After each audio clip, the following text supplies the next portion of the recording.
Okay, so now we're another installation of classic Chassidic Tales. This is Thrice He Laughed.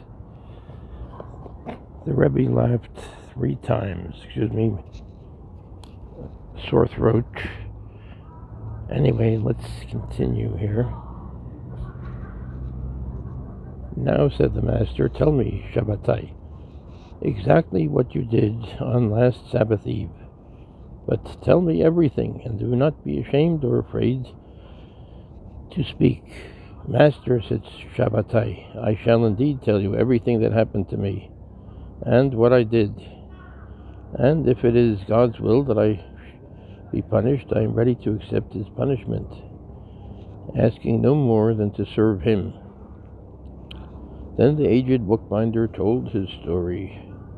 You must know that since my youth I have lived in this village and practiced my craft as a bookbinder.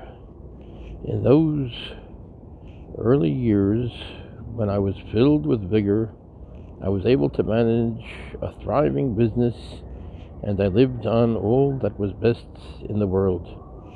My little wife and I loved to dress well and to have good things to eat, and this we permitted ourselves, for as long as I had enough work to do, there was no lack of money.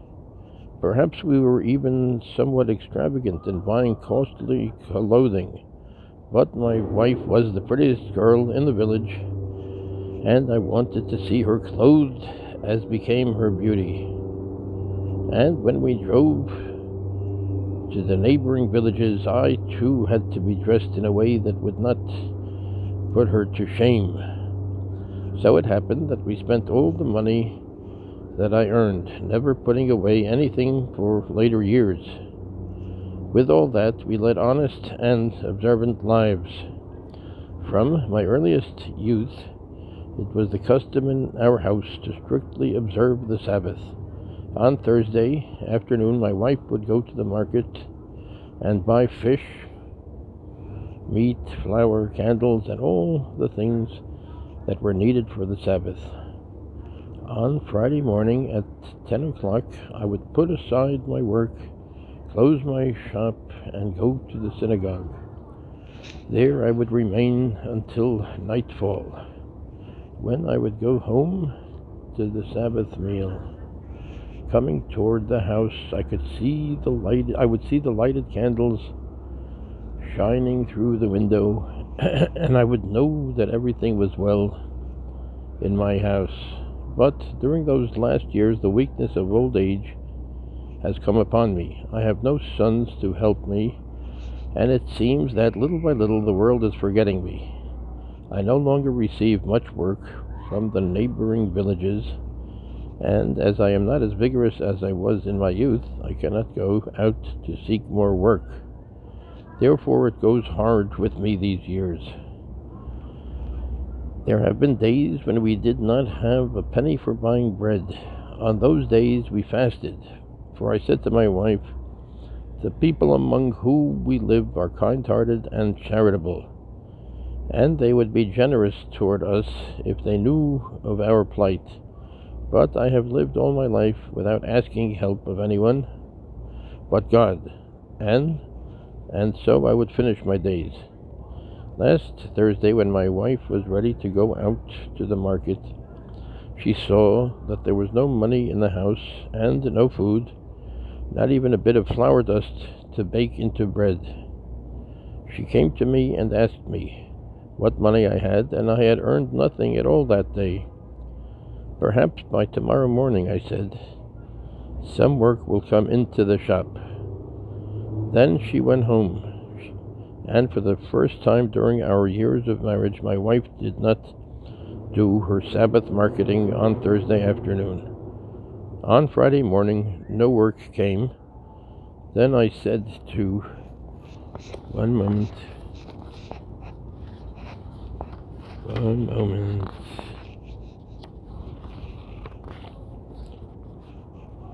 Then I said to my wife, let us fast throughout this Sabbath, but above all we must not let our neighbors know that we are in need, for the neighboring women would come with meat and fish and Sabbath bread, and you would not be able to refuse their offerings. Then I made a plan and said to my wife, I will tell you how we must manage. I will remain late in the synagogue, later than usual. I will stay until all the others have gone. Then I will be able to come home without meeting anyone who may ask me, Shabbatai, why are there no candles lit in your house? I would not know how to answer such a question. And when I come home at night, we will praise God, accepting what He has given us. So my good wife agreed, and at 10 o'clock in the morning, I closed the door of my shop and went to the synagogue. In our little house, my wife sat, as there was no Sabbath meal to prepare. She had nothing to do, and as she did not like to sit empty-handed, she began to clean the house again. She cleaned the bare table and washed the empty pots. She brushed the vacant cupboard. She swept and dusted where there was no particle of dust. And when she was finished, the house was perfect as a jewel. Still, time went long with her. Then she began to seek for other things to do, and she bethought herself of the great chest filled with old clothing. I will put the old clothing in order, she said, and clean it and mend what needs to be mended. In the chest were all the fine clothes we had worn in our youth, and there among the garments she found a coat that I had worn when we went to the villages to dance, and on that coat were 7 buttons covered with gold. My wife was overjoyed. She took her scissors and cut the golden buttons from the coat. She ran with them to the goldsmith. He weighed the gold and paid her the worth of it in money. Then she hastened to the market. She bought meat and fish and flour and fine tall candles, and she had enough money to buy wine for the Sabbath blessing and to buy all the other necessities for a perfect Sabbath. Then she went home, and all during the afternoon she was busy preparing the Sabbath meal. When darkness came and all the others had gone from the synagogue, I walked slowly toward my house. I met no one on the way, and for that at least I was glad, as I thought I would not have known what to answer if someone had met and asked me, Shabbatai, why are there no candles in your house tonight? But as I came near the house, I saw the light of candles. Then I thought, my good wife has not been able to withstand this trial and has taken the help of neighbors. I came into the house. I saw the white cloth spread on the table, and upon the cloth was arranged a beautiful Sabbath meal. I saw fish and meat and fresh-baked Sabbath bread, and soup and wine for the blessing. Then, as I did not want to break the peace and joy of the Sabbath, I said nothing to my wife. I withheld the disappointment that I felt when I thought that she had accepted gifts from our neighbors. I spoke the blessing over the wine and over the meal, and I sat down to the Sabbath table. But after a while I spoke to her as gently as I might.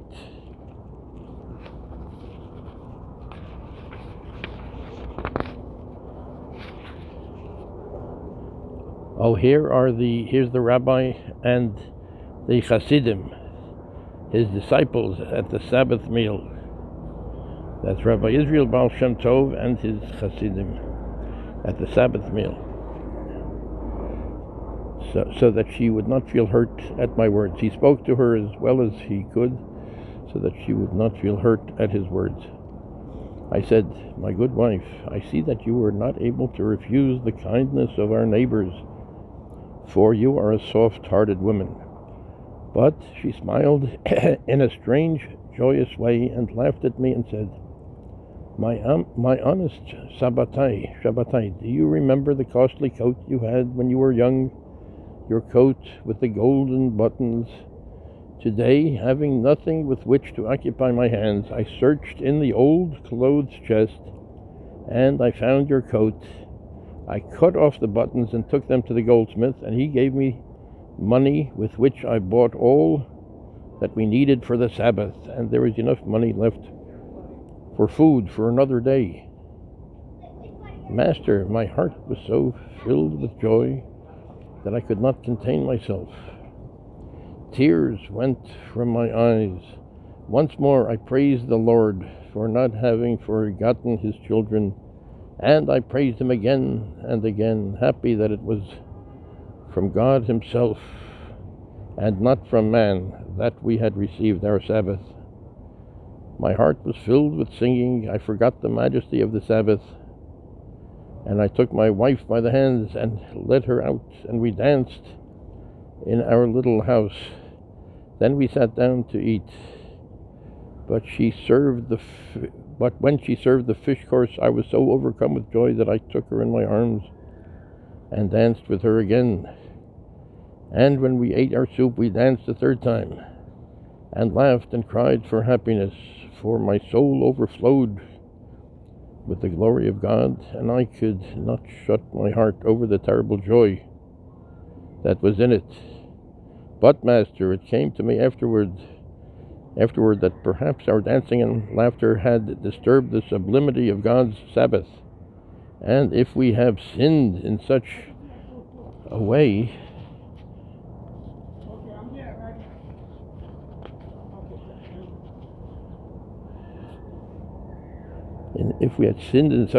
and you have come here to find us out, then speak a full punishment over me and my wife, and we will accept it and do all that remains in our power to fulfill the punishment that you put upon us, and come once more into the grace of God. So spoke the bookbinder, Sabbatai, while his wife stood by his side. Then Rabbi Israel said to his scholars and to all who were assembled there, "Know that all the hierarchy of heaven sang and laughed and was joyful and danced hand in hand with this aged man and his wife when they were happy on the Sabbath eve. And there was a golden joy spread all through paradise, and joy filled the eternal heart. And for the 3 times you heard my laughter, my friends, I was here with them when they went out 3 times to dance, and I danced and I sang with them." So that was the 3 times that the Rebbe laughed, the 3 times that Shabbatai went out and danced with his wife in the joy of the Sabbath.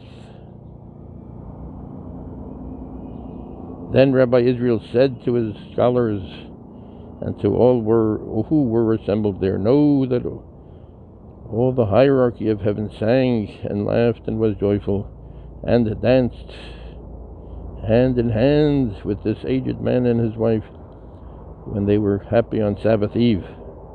And there was a golden joy spread all through paradise, and joy filled the eternal heart. And for the 3 times you heard my laughter, my friends, I was here with them when they went out 3 times to dance, and I danced, and I sang with them."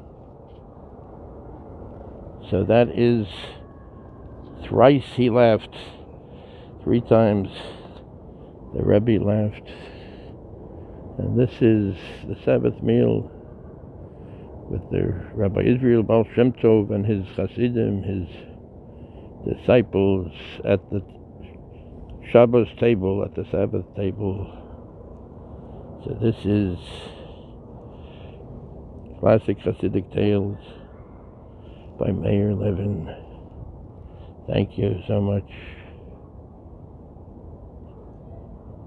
Be well.